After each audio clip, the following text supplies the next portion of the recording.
Welcome to Vishnu IAS academy. మనం national multi dimensional poverty index గురించి ఒకసారి చూద్దాం. 2023 జూలై 11 నాడు విడుదల చేసిన నేషనల్ మల్టీ డైమెన్షనల్ పావర్టీ ఇండెక్స్కి సంబంధించిన వాల్యూస్ ఏ విధంగా ఉన్నాయి, గ్రామీణ ప్రాంతాలు ఏ విధంగా ఉన్నాయి, పట్టణ ప్రాంతాలలో ఏ విధంగా ఉంది, పేదరికం ఎంత, పేదరిక తీవ్రత ఎంత, పేదరిక సూచి విలువ ఏ విధంగా ఉందో ఒకసారి చూస్తే, ముందుగా మల్టీ డైమెన్షనల్ పావర్టీ ఇండెక్స్ అనేది global multi dimensional poverty index అనేది ఒకటి ఉంటుంది. National multi dimensional poverty index ఒక సూచి ఉంటుంది. ఏ విధంగా అంటే గ్లోబల్ మల్టీ డైమెన్షనల్ పావర్టీ ఇండెక్స్ని UNDP వారు ఆక్స్ఫర్డ్ యూనివర్సిటీకి చెందిన Oxford poverty human initiative development అనే ఒక అర్థశాస్త్ర పరిశోధన విభాగం, దీనిలో భాగంగా ఆక్స్ఫర్డ్ యూనివర్సిటీలో భాగంగా ఉన్న Oxford poverty human development initiative అనే ఒక అర్థశాస్త్ర పరిశోధన విభాగంతో UNDP వారు గ్లోబల్ మల్టీ డైమెన్షనల్ పావర్టీ ఇండెక్స్ని 2010 సంవత్సరం నుంచి విడుదల చేయడం జరుగుతుంది. దీనిలో భాగంగా హ్యూమన్ డెవలప్మెంట్ రిపోర్ట్లో భాగంగా చాలా రకాల నివేదికలు ఇవ్వడం జరుగుతుంది. అందులో భాగంగా గ్లోబల్ మల్టీ డైమెన్షనల్ పావర్టీ ఇండెక్స్ని కూడా HDRలో భాగంగా UNDP వారు రూపొందించి విడుదల చేస్తున్నారు. ఎప్పటి నుంచి? 2010 నుండి. ఇది దేని గురించి? ప్రపంచ దేశాలలో పేదరిక స్థాయి ఏ విధంగా ఉంది, పేదరిక తీవ్రత ఏ విధంగా ఉంది అనేది గ్లోబల్ మల్టీ డైమెన్షనల్ పావర్టీ ఇండెక్స్ని UNDP వారు రూపొందించి విడుదల చేస్తారు. తర్వాత national multi dimensional poverty index అనేది జాతీయ బహుముఖ పేదరిక సూచి. మల్టీ డైమెన్షనల్ పావర్టీ ఇండెక్స్ అంటే ఏంటిదంటే దీని యొక్క డెఫినేషన్ ఒకసారి చూస్తే, మనకి పేదరికాన్ని అంచనా వేయడానికి ప్రారంభంలో దేనిని ఆధారంగా తీసుకున్నారు అంటే శక్తిని ఆధారంగా తీసుకున్నారు. శక్తిని అంటే కనీస అవసరాలు తీరని స్థితిని పేదరికంగా నిర్వచించడం జరుగుతుంది. కనీస శక్తిని కూడా పొందలేని స్థితిని పేదరికంగా పేర్కొనడం జరుగుతుంది. కనీస శక్తి అనేది ఏ విధంగా మనం క్యాలిక్యులేట్ చేసినాము? క్యాలరీలలో 2400 క్యాలరీలని, 2100 క్యాలరీలని ఇట్లా శక్తి రూపంలో అంచనా వేసి పేదరికాన్ని కొలవడం జరిగింది. ఆ తర్వాత ఆదాయం ఆధారంగా పేదరికాన్ని అంచనా వేసి పేదరికం కొలమాన పద్ధతులు రావడం జరిగింది. ఫస్ట్ శక్తిని ఆధారంగా పేదరికాన్ని కొలిస్తే, తర్వాత ఆదాయం ఆధారంగా పేదరికాన్ని లెక్కించడం జరిగింది. ఆ తర్వాత నెక్స్ట్ సామాజిక అంశాలు, ఆర్థిక అంశాలు రెండింటిని పరిగణలోకి తీసుకొని పేదరికాన్ని అంచనా వేస్తే దానిని మల్టీ డైమెన్షనల్ పావర్టీ అంటారు. జాతీయ బహుముఖ పేదరికంలో భాగంగా ఏమేమి ఉంటాయి అంటే సామాజిక అంశాలను పరిగణలోకి తీసుకొని, ఆర్థిక అంశాలను పరిగణలోకి తీసుకొని పేదరికాన్ని లెక్కిస్తే దానినే జాతీయ బహుముఖ పేదరికము, మల్టీ డైమెన్షనల్ పావర్టీ ఇండెక్స్ అంటారు. ఈ నేషనల్ మల్టీ డైమెన్షనల్ పావర్టీ ఇండెక్స్ని రూపొందించేది ఎవరు అంటే నీతి ఆయోగ్ వారు ఏం చేస్తారంటే నేషనల్ మల్టీ డైమెన్షనల్ పావర్టీ ఇండెక్స్ని రూపొందించడానికి నేషనల్ ఫ్యామిలీ హెల్త్ సర్వే రిపోర్ట్స్ని ప్రామాణికంగా తీసుకొని మొట్టమొదటిసారిగా ఫస్ట్ ఎడిషన్ని 2021 నవంబర్ 26 నాడు నేషనల్ మల్టీ డైమెన్షనల్ పావర్టీ ఇండెక్స్ని మొదటిసారిగా విడుదల చేయడం జరిగింది. దేనిని ఆధారంగా తీసుకున్నారు? నీతి ఆయోగ్ వారు నేషనల్ ఫ్యామిలీ హెల్త్ సర్వే రిపోర్ట్స్ని ఆధారంగా తీసుకున్నారు. ఈ ఫస్ట్ ఎడిషన్ విడుదల చేయడానికి వీరు ప్రామాణికంగా తీసుకున్నది ఏంటిది? National family health survey 4th రిపోర్ట్ను ప్రామాణికంగా తీసుకున్నారు. ఈ national family health survey 4th report ప్రకారము నీతి ఆయోగ్ వారు విడుదల చేసిన జాతీయ బహుముఖ పేదరిక రిపోర్టు అనేది 2021 నవంబర్ 26 నాడు విడుదల చేశారు. తర్వాత రీసెంట్గా వచ్చిన రిపోర్ట్ ఏంటిదంటే 2023 జూలై 11 నాడు నీతి ఆయోగ్ వారు national family health survey 5th report ఆధారంగా అంటే national family health survey 5th report యొక్క టైం పీరియడ్ ఏంటిది? 2019-21. ఈ టైం పీరియడ్ ఆధారంగా వచ్చిన national family health survey report ఈ నివేదికను అనుగుణంగా తీసుకొని నీతి ఆయోగ్ వారు నేషనల్ మల్టీ డైమెన్షనల్ పావర్టీ ఇండెక్స్ని 2nd ఎడిషన్ను 2023 జూలై 11 నాడు విడుదల చేయడం జరిగింది. ఇప్పుడు మనము ఫస్ట్ ఎడిషన్ని 2nd ఎడిషన్ని కంపేర్ చేస్తే పేదరిక విలువ ఎంత ఉంది, national multi dimensional poverty index యొక్క విలువ ఏ విధంగా ఉంది, పేదరిక తీవ్రత ఏ విధంగా ఉంది, పేదరికం ఎంత ఉంది అంటే ఇప్పుడు పేదరికాన్ని లెక్కించే పద్ధతి ఏ పద్ధతిలో లెక్కిస్తున్నారు అవి ఒకసారి చూస్తే, ముందుగా global multi dimensional poverty index ని లెక్కించడానికి 3 అంశాల ఆధారంగా 10 ఇండికేటర్స్ తీసుకోవడం జరిగింది. ఎవరు? UNDP వారు. ఆ 10 ఇండికేటర్స్ ఏంటివి అంటే ముందుగా 3 అంశాలు ఏంటిది? Health, education, standard of living. విద్య, ఆరోగ్యము, జీవన ప్రమాణము. ఆరోగ్యంలో 2 అంశాలు, విద్యలో 2 అంశాలు, స్టాండర్డ్ ఆఫ్ లివింగ్ లో 6 అంశాలు, మొత్తం 10 ఇండికేటర్స్ 3 అంశాల ప్రాతిపదికన తీసుకొని global multi dimensional poverty index ని UNDP వారు విడుదల చేయడం జరుగుతుంది. కానీ national multi dimensional poverty index ని విడుదల చేయడానికి నీతి ఆయోగ్ వారు ఏం చేసిరంటే UNDP వారు తీసుకున్న 10 ఇండికేటర్స్ కంటే అదనంగా 2 ఇండికేటర్స్ ని తీసుకోవడం జరిగింది. ఏంటిది అది? మెటర్నల్ హెల్త్ ఒకటి, నెక్స్ట్ వచ్చేసి బ్యాంక్ అకౌంట్.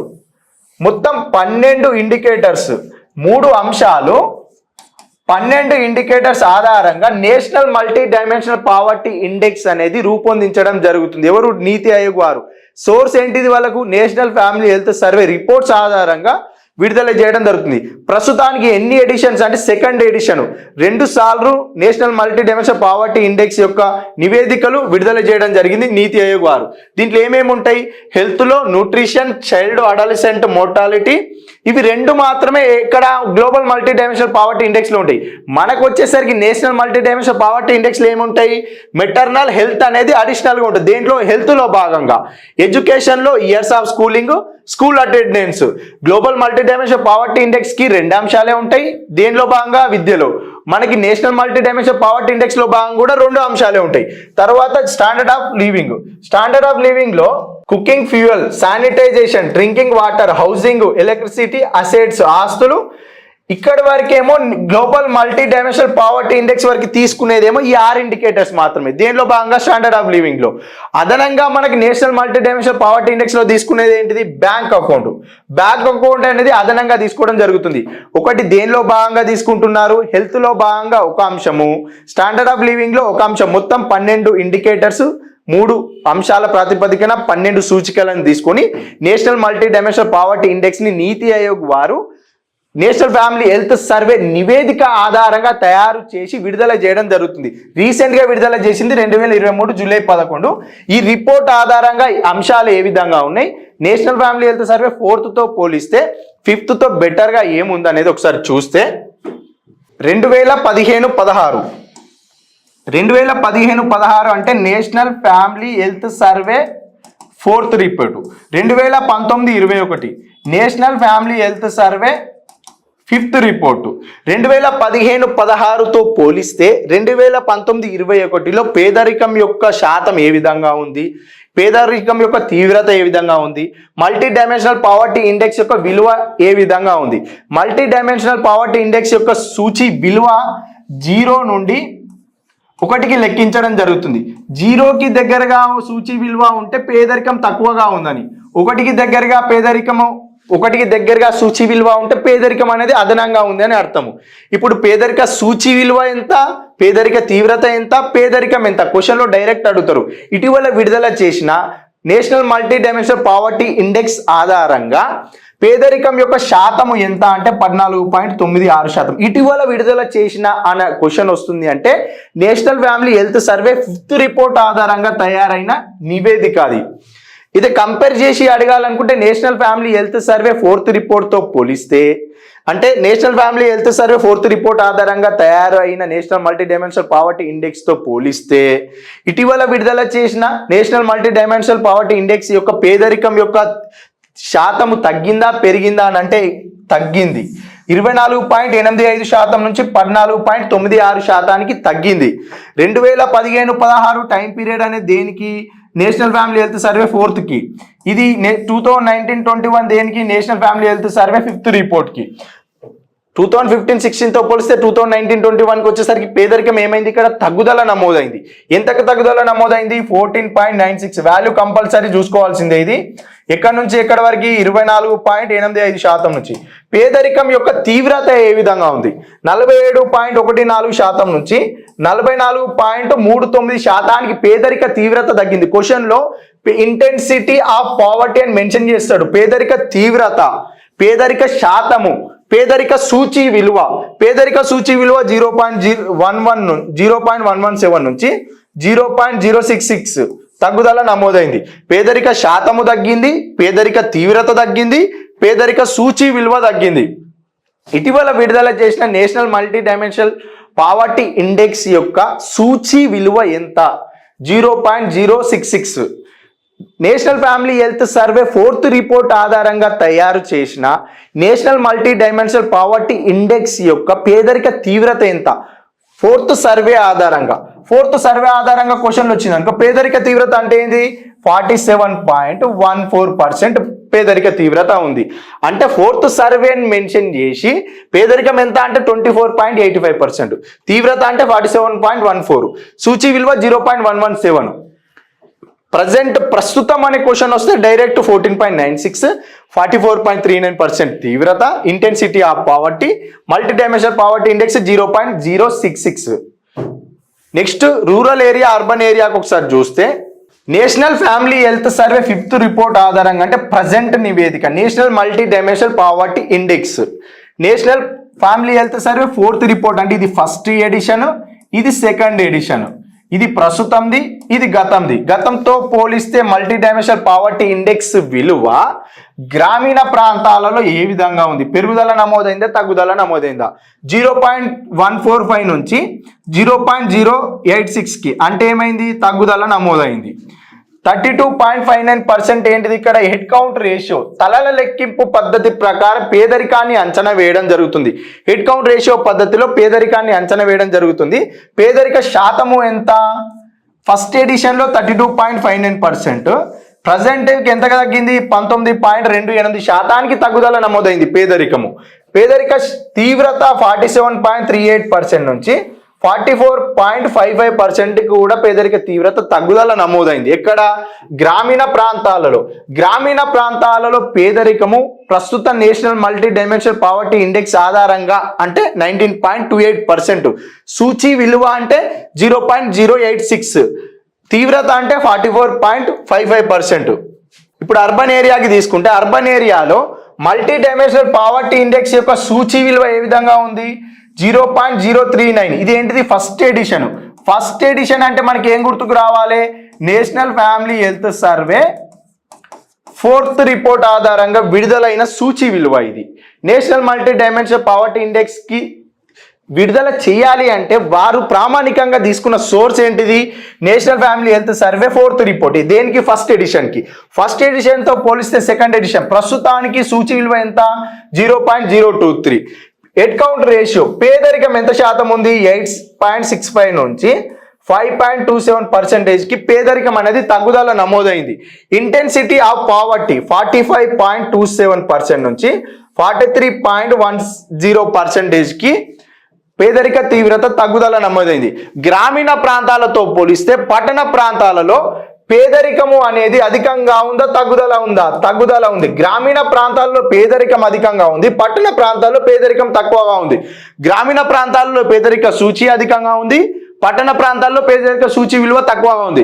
గ్రామీణ ప్రాంతాల్లో ఏమో పేదరిక తీవ్రత అధికంగా ఉంది, పట్టణ ప్రాంతాల్లో పేదరిక తీవ్రత అనేది తగ్గుదల నమోదైంది. తీవ్రత పరంగా, శాతం పరంగా, సూచి పరంగా గ్రామీణ ప్రాంతాలలో పేదరికం అనేది అధికంగా ఉంది. ఇటీవల విడుదల చేసిన national multi dimensional poverty index 2023 ఆధారంగా చూస్తే బీహారు, జార్ఖండ్ అంటే భారతదేశంలో పేదరికం అధికంగా ఉన్న రాష్ట్రాల వరుస క్రమాన్ని గుర్తించండి అనే క్వశ్చన్ వస్తే మొదటి స్థానంలో బీహారు, తర్వాత స్థానంలో జార్ఖండ్, మేఘాలయ, ఉత్తరప్రదేశ్, మధ్యప్రదేశ్. మొదటి 5 రాష్ట్రాల వరుస క్రమాన్ని గుర్తించండి. ఇటీవల విడుదల చేసిన national multi dimensional poverty index ఆధారంగా భారతదేశంలో పేదరికం అధికంగా ఉన్న రాష్ట్రాల వరుస క్రమాన్ని గుర్తించండి అంటే బీహార్, జార్ఖండ్, మేఘాలయ, ఉత్తరప్రదేశ్, మధ్యప్రదేశ్. బీహార్లో పేదరికం యొక్క శాతం ఎంత? 33.76%. జార్ఖండ్లో 28.81%, మేఘాలయలో 27.79%, ఉత్తరప్రదేశ్లో 22.93%, మధ్యప్రదేశ్లో వచ్చేసి 20.63% తోటి పేదరికం నమోదైంది. బీహారు, జార్ఖండ్, మేఘాలయ, ఉత్తరప్రదేశ్, మధ్యప్రదేశ్ అనేది మొదటి 5 రాష్ట్రాల వరుస క్రమం అనేది ఒకసారి చూసుకోవాలి. కేంద్రపాలిత ప్రాంతాల పరంగా చూస్తే కేంద్రపాలిత ప్రాంతాల్లో పేదరికం అధికంగా ఉన్న కేంద్రపాలిత ప్రాంతాలు ఏవి అనే క్వశ్చన్ వస్తుంది. అంటే ఇటీవల విడుదల చేసిన national multi dimensional poverty index ఆధారంగా ఏ కేంద్రపాలిత ప్రాంతాలలో పేదరికం అధికంగా ఉంది అని అంటే దాద్రా నగర్ హవేలీ డామన్ డయ్యూ మొదటి స్థానంలో ఉంది, జమ్మూ కాశ్మీర్ ఏమో 2వ స్థానంలో ఉంది, లడక్ ఏమో 3వ స్థానంలో ఉంది, చండీగఢ్ 4వ స్థానం. మొదటి స్థానంలో దాద్రా నగర్ హవేలీ 9.21% తోటి పేదరికం తోటి మొదటి స్థానంలో, జమ్మూ కాశ్మీర్ 4.80% పేదరికం తోటి 2వ స్థానంలో, లడక్ 3.53% తోటి 3వ స్థానంలో, చండీగఢ్ ఏమో 3.52% తోటి 4వ స్థానంలో పేదరికము అధికంగా కలిగిన కేంద్రపాలిత ప్రాంతాల వరుస క్రమము దాద్రా నగర్ హవేలీ డామన్ డయ్యూ, జమ్మూ కాశ్మీర్, లడక్, చండీగఢ్. ఇటీవల విడుదల చేసిన national multi dimensional poverty index 2nd edition ఆధారంగా మొదటి ఎడిషన్తో పోలిస్తే 2వ ఎడిషన్ అంటే national family health survey 4th report ఆధారంగా విడుదల చేసిన national multi dimensional poverty index మొదటి ఎడిషన్తో పోలిస్తే ఇటీవల విడుదల చేసిన national multi dimensional poverty index 2వ ఎడిషన్ని కంపేర్ చేస్తే ఏ రాష్ట్రాలలో పేదరికము అనేది అధికంగా తగ్గుదల నమోదైందో ఆ రాష్ట్రాల వరుస క్రమాన్ని గుర్తించండి అనే క్వశ్చన్ వస్తే మొదటి స్థానంలో బీహార్ ఉంది, తర్వాత స్థానంలో మధ్యప్రదేశ్, ఆ తర్వాత స్థానంలో ఉత్తరప్రదేశ్, ఆ తర్వాత స్థానంలో ఒడిశా. మొదటి 4 రాష్ట్రాలు బీహారు, మధ్యప్రదేశ్, ఉత్తరప్రదేశ్, ఒడిశా అనేది పేదరికాన్ని తగ్గించడంలో సఫలమయ్యాయి. ఈ 4 రాష్ట్రాలు అంటే మొదటి ఎడిషన్తో పోలిస్తే 2వ ఎడిషన్ 2015-16 ఆధారంగా చేసుకొని విడుదల చేసిన first edition national multi dimensional poverty ఇండెక్స్తో పోలిస్తే ప్రస్తుతం విడుదలైన national multi dimensional poverty index ఎన్నోది? 2వ ఎడిషన్. ఈ 2వ ఎడిషన్లో రాష్ట్రాల మార్పు ఏ రాష్ట్రాల్లో పేదరికం అధికంగా తగ్గుదల నమోదైంది అంటే బీహారు, మధ్యప్రదేశ్, ఉత్తరప్రదేశ్, ఒడిశా. ఇదే కేంద్రపాలిత ప్రాంతాలకి కూడా చూస్తే కేంద్రపాలిత ప్రాంతాల పరంగా చూస్తే దాద్రా నగర్ హవేలీ డామన్ డయ్యూ 2nd ప్లేస్కి వచ్చేసరికి లడక్. అక్కడ పేదరికము అధికంగా ఉన్న కేంద్రపాలిత ప్రాంతాలలో 2వ స్థానంలో జమ్మూ కాశ్మీర్ ఉంది. ఇక్కడ పేదరికం తగ్గుదల నమోదైన కేంద్రపాలిత ప్రాంతాలలో లడక్ 2వ స్థానంలో ఉంది, జమ్మూ కాశ్మీర్ 3వ స్థానము, చండీగఢ్ 4వ స్థానం. పేదరికాన్ని తగ్గించిన కేంద్రపాలిత ప్రాంతాలు దీంతో కంపేర్ చేస్తే 2015-16 ఆధారంగా తయారు చేసిన ఫస్ట్ ఎడిషన్తో పోలిస్తే ప్రస్తుతం వచ్చిన national multi dimensional poverty index యొక్క విలువల ఆధారంగా పేదరికాన్ని తగ్గించిన కేంద్రపాలిత ప్రాంతాల వరుస క్రమము అంటే దాద్రా నగర్ హవేలీ, లడక్, జమ్మూ కాశ్మీర్, చండీగఢ్ మొదటి 4 కేంద్రపాలిత ప్రాంతాలు ఇవి.